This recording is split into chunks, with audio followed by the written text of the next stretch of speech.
Le bonheur. Est-ce que le pouvoir d'achat apporte le bonheur?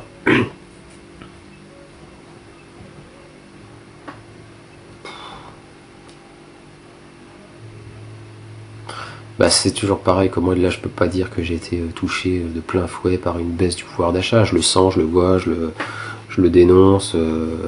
Pour certaines personnes, c'est difficile. Bon, moi je fais gaffe en même temps, mais si j'avais plus de pouvoir d'achat, est-ce que je serais plus heureux? Je crois pas. Non, je crois pas. Non, je serais dans un truc, moi. Parce que la sensation, le bonheur n'est qu'une sensation. Le bonheur n'est pas quelque chose de réel. C'est pas quelque chose qui se mesure. C'est vraiment le rapport que tu as par rapport à toi-même, par rapport à ton contexte, à ce que tu possèdes. Donc, moi, je pense que le pouvoir d'achat ou l'argent, tout ça, ça peut ni apporter ni enlever le bonheur. Tout dépend du rapport que tu as avec ce que tu possèdes. La recherche du bonheur, et même si le bonheur est une construction, enfin, une fois qu'on a dépassé le minimum vital, et même pour les gens qui... Non, ouais, pour moi, la recherche du bonheur, c'est quelque chose d'important. Bah ouais, c'est du tous les jours un petit peu en fait. Tous les jours en fait. C'est ce que recherche, je pense, chacun tous les jours en fait, être heureux, être bien dans sa peau. Est-ce que vous avez l'impression d'être en quête de ce bonheur ou vous pensez l'avoir déjà? Ouais, moi je suis plus angoissée par l'idée de la survie du bonheur. Enfin, l'idée que moi, je suis heureuse et tout, mais mon bonheur pourrait être menacé. C'est ça qui mettrait plus en angoisse. Mais je pense que c'est pour beaucoup de personnes comme ça. Oui, c'est pareil, je suis pas malheureux. Je suis plutôt bien. C'est vrai qu'on vit dans une société parfois angoissante. Sur l'idée que la maladie peut nous tomber dessus à n'importe quel moment, sinon c'est la crise économique ou le réchauffement climatique qui va venir perturber notre... Toutes les 3 minutes, on croise des affiches, attention cancer, attention machin, c'est vrai que c'est un peu... Mais bon. Pour moi, ça dépend évidemment où chacun met son bonheur. Pour moi, c'est une certaine forme d'harmonie. Actuellement, parce que je crois que c'est aussi en évolution et que... que notre idée du bonheur change en fonction de notre avancée dans la vie. Et donc la quête du bonheur,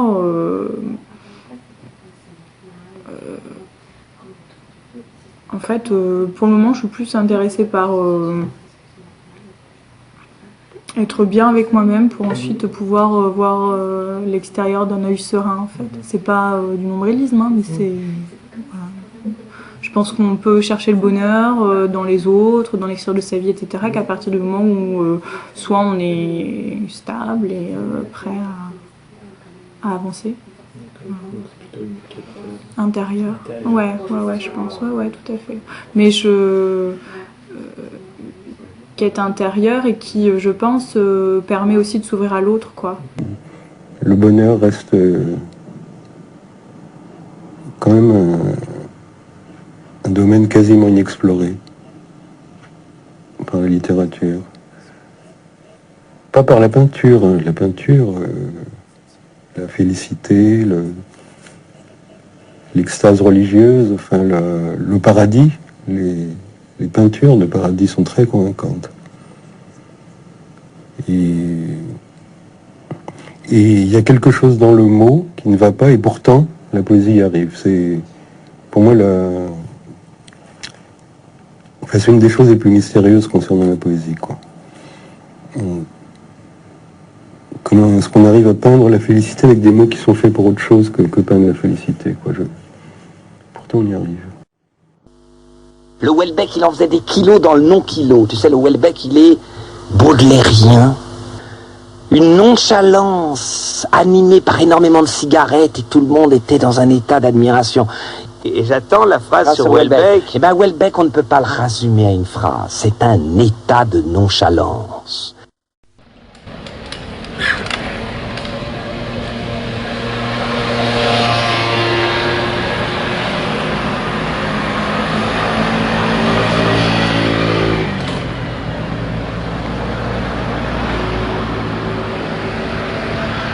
Est-ce que tu te sens libre?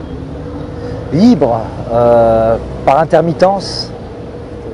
Je crois que c'est au départ les étudiants de l'université de Nanterre qui ont occupé une fac pour réclamer un peu plus de liberté.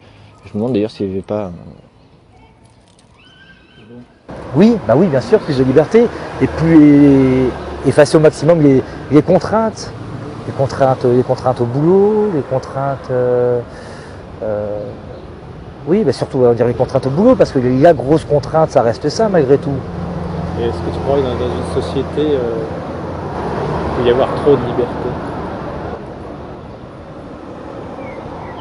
Après, il faut la gérer, la liberté. C'est trop de liberté. Bah, là aussi, c'est difficile. Il faudrait une définition. Est-ce que par exemple, les lois est un frein à la liberté? Donc, est-ce qu'un pays sans loi, ce serait un pays plus libre? Si oui, bon, ben, trop de liberté, ça peut être dangereux. Bon, on revient pour dire sur 68, interdire d'interdire. Donc interdire d'interdire, moi je pense que voilà, ça a été dit à une époque où ça prenait du sens, mais avec un peu de recul, ça peut être dangereux, rien que dans la construction de l'enfant. L'enfant a besoin d'interdits pour se construire, et à la limite pour dépasser les interdits. C'est que si on met en tant que loi et comme norme interdire d'interdire, non, à la limite interdire d'interdire, ce serait plus quand un enfant il fait une bêtise et il fait quelque chose qui est interdit, il se construit comme ça en dépassant la norme. Donc il faut une norme. Et d'ailleurs jusqu'où va la liberté? À partir de quel moment la liberté devient néfaste? Donc il y a un moment, je pense, où elle peut. Maintenant, où, et puis tout le danger est dans cette définition-là. Parce que là, justement, pour une société réactionnaire, ce ne sera pas la même limite qu'une société plus libérale. Bah, on refoule, on ferme les yeux, on essaye de... Mais je pense que j'en ai déjà perdu de la liberté par rapport à quand j'avais 20 ans, on va dire. Mais je pense qu'on s'en rend compte, hein. On essaie de fermer les yeux, on veut pas se sentir diminué, mais je pense qu'on en perd la liberté. Et puis on fait avec, hein. Et puis quand je dis que je deviendrai fou, ben, je m'adapterai. Peut-être que je ne deviendrai pas fou si j'avais beaucoup moins de liberté. Je m'adapterai et puis je ferai comme tout le monde on fait en fin de compte. On a l'habitude, du moins dans notre société européenne, de considérer que le pouvoir, il est localisé entre les mains du gouvernement et il s'exerce par un certain nombre d'institutions bien particulières qui sont l'administration, la police, l'armée. On sait que toutes ces institutions-là sont faites pour transmettre les ordres, les faire appliquer et punir les gens qui n'obéissent pas. Mais je crois que le pouvoir politique, il s'exerce encore, il s'exerce en outre, de plus, par l'intermédiaire d'un certain nombre d'institutions qui ont l'air comme ça de n'avoir rien de commun avec le pouvoir politique, qui ont l'air d'en être indépendantes et qui ne le sont pas. Bon, et il me semble que la tâche politique actuelle dans une société comme la nôtre, c'est de critiquer le jeu des institutions apparemment les plus neutres et les plus indépendantes, de les critiquer, de l'attaquer de telle manière que la violence politique qui s'exerçait obscurément en eux surgisse et pour qu'on puisse lutter contre elle.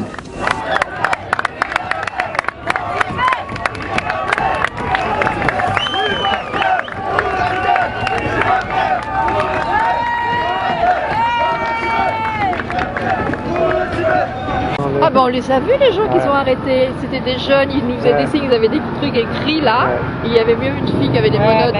C'est pas maintenant qu'il faut le faire, c'est tout le temps qu'il faut le faire. C'est pas parce que c'est les jeux de Pékin, il faut le faire tout le temps pour les défendre. C'est pas une journée, si je fais les défendre tout le temps, parce qu'après ça va être oublié. Vous parlez du Tibet là? Voilà, ah, oui, d'accord. Voilà. C'est tout le temps qu'il faut les défendre, c'est pas une journée. Hein. Non, nous, ça c'est comme ça, madame, hein. Ça c'est... Ouais, c'est ensemble. J'avais deux messieurs derrière nous, d'un certain âge, je veux dire de mon âge, hein, c'est 60 ans, et bien ils chantaient une chanson paillarde contre la police. Alors j'ai trouvé ça, c'est les anciens 68 ça. Voilà, c'est les 68 tard. Bah, moi j'en suis. Hein. je trouve ça dommage. Ils se rappellent leur chez vous. Bah oui, mais moi aussi je pourrais, mais je sais pas, je trouve que c'est un événement sportif. Bon, évidemment, il y a, comme vous dites, c'était l'occasion aussi pour là, c'est pour le Tibet. Voilà, bien sûr. Et bon, oui, ça je suis d'accord. Les Chinois font aussi dans le centre de leur pays. Bon, bah écoutez, on repart. Encore, je dis, le problème c'est l'absence d'idéal. C'est-à-dire que c'est des idées belles, tu vois, la misère, la violence et tout ça. Ok, mais comment on va faire? Et on n'a pas de proposition. Je veux dire, les gens, les intellectuels qui sont censés de proposer, de former l'élite et tout, c'est vide, il n'y a rien. Il n'y a pas d'idéal, il n'y a pas de vraie proposition.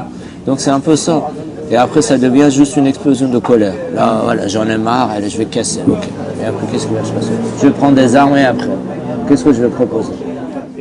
Non, je sais pas quel temps, mais je crois que, comment dire, c'est trouver des choses fortes qui rassemblent le maximum de gens. Et ça, j'ai un peu l'impression que, comment dire, ça prendra plus de temps de comprendre qu'il y a des compromis aussi nécessaires et qu'il y a des choses sur lesquelles on peut être d'accord et être prêt à se battre pour ça. J'ai l'impression qu'il y a une pléthore de possibilités et que justement ça rend peut-être un nouveau 68 peut-être plus difficile à réaliser, quoi.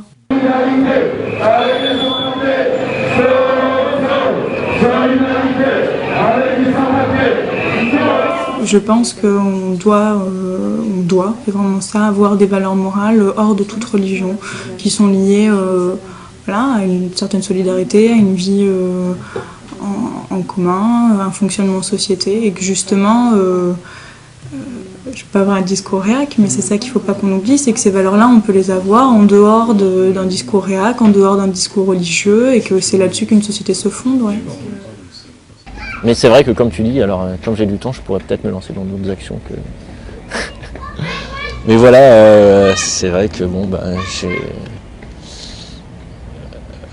là je travaille moins et c'est arrivé au moment où j'ai eu ma fille qui est arrivée, donc du coup c'est vrai que je lui accorde pas mal de temps, mais je suis heureux comme ça aussi. Mais peut-être qu'un jour, voilà, quand elle sera plus grande, si je suis toujours dans la même situation, espérons-le, peut-être que j'irai faire...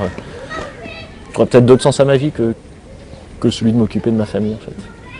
Oui, à mon petit confort, ce qui fait que je peux me permettre de temps en temps lutter, tout ça, c'est parce que j'ai un niveau de vie correct, je suis pas dans le besoin, je suis pas dans la misère. En même temps, quand tu as la misère, là, peut-être que tu passes effectivement, pas une lutte armée, mais à quelque chose de plus violent. Moi, je peux, comme ça, pas avoir des rêves pour moi, mais pour les autres, parce que je suis pas dans le besoin. Ben non, moi si je regarde mon statut personnel, ouais, je suis satisfaite. Je pense que j'ai pas vraiment de raison de me plaindre. Je pense que même dans l'histoire de l'humanité, dans un pays comme la France, on n'a jamais aussi bien vécu qu'aujourd'hui. On a quand même des loisirs de masse, on a des lois sociales qui sont assez protectrices, on a un système de santé relativement efficace, on est parmi la population au monde qui vivent plus longtemps. Donc je pense que c'est quand même des éléments extrêmement positifs. Maintenant, ce qui est un peu dans la société d'aujourd'hui, je dirais non, parce que quand surtout par rapport aux pays les plus pauvres, il y a une injustice flagrante avec plus de la moitié de l'humanité. Et ça, c'est une grosse injustice. Oui, moi je suis d'accord sur le côté bien-être, vie facile et compagnie. Je pense que tout le monde n'a pas la vie facile aussi dans le pays.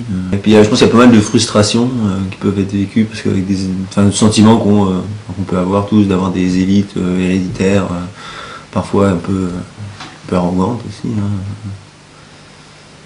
Qui peut être, voilà, ça peut être ce sentiment de frustration, de blocage de classe moyenne, quelque chose comme ça.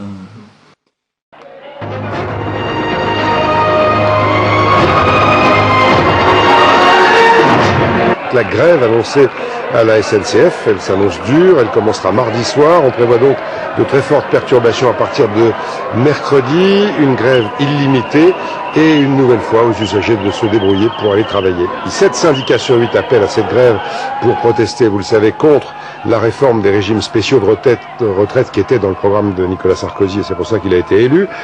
Pour demain, en tout cas, on nous annonce du mauvais temps partout, avec de la neige, du froid, de la pluie et du vent. Un jour de galère, donc, pour des millions d'usagers des transports en commun. Plusieurs sondages confirment ce matin encore l'hostilité d'une majorité de Français à cette nouvelle grève. Nous, la mobilisation syndicale contre la réforme se heurte depuis plusieurs semaines à la volonté très claire du gouvernement de créer un système plus équitable en matière de retraite. C'était dans le programme de Nicolas Sarkozy. Il a été élu en partie pour ça.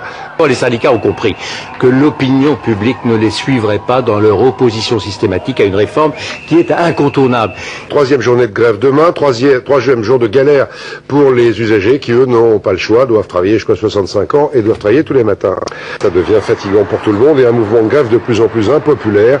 68% des Français soutiennent la position du gouvernement face à cette grève. Selon la présidente du MEDEF, cette grève dans les transports est une catastrophe, un énorme séisme pour notre économie. Ce matin, la SNCF annonçait un trafic, je cite, conforme aux prévisions. Et en tout cas, c'est vrai qu'on voit pas beaucoup de grévistes sur les quais de gare distribuer des tracts en ce moment. Des arbres. Ouais, c'est un peu vulgaire, hein? Mais on rigole en même temps. On se bourre de quiche, on boit des énormes pintes de bière et on finit en farandole, en hurlant des tyroliennes ou en vomissant partout. On ne regrette pas sa soirée.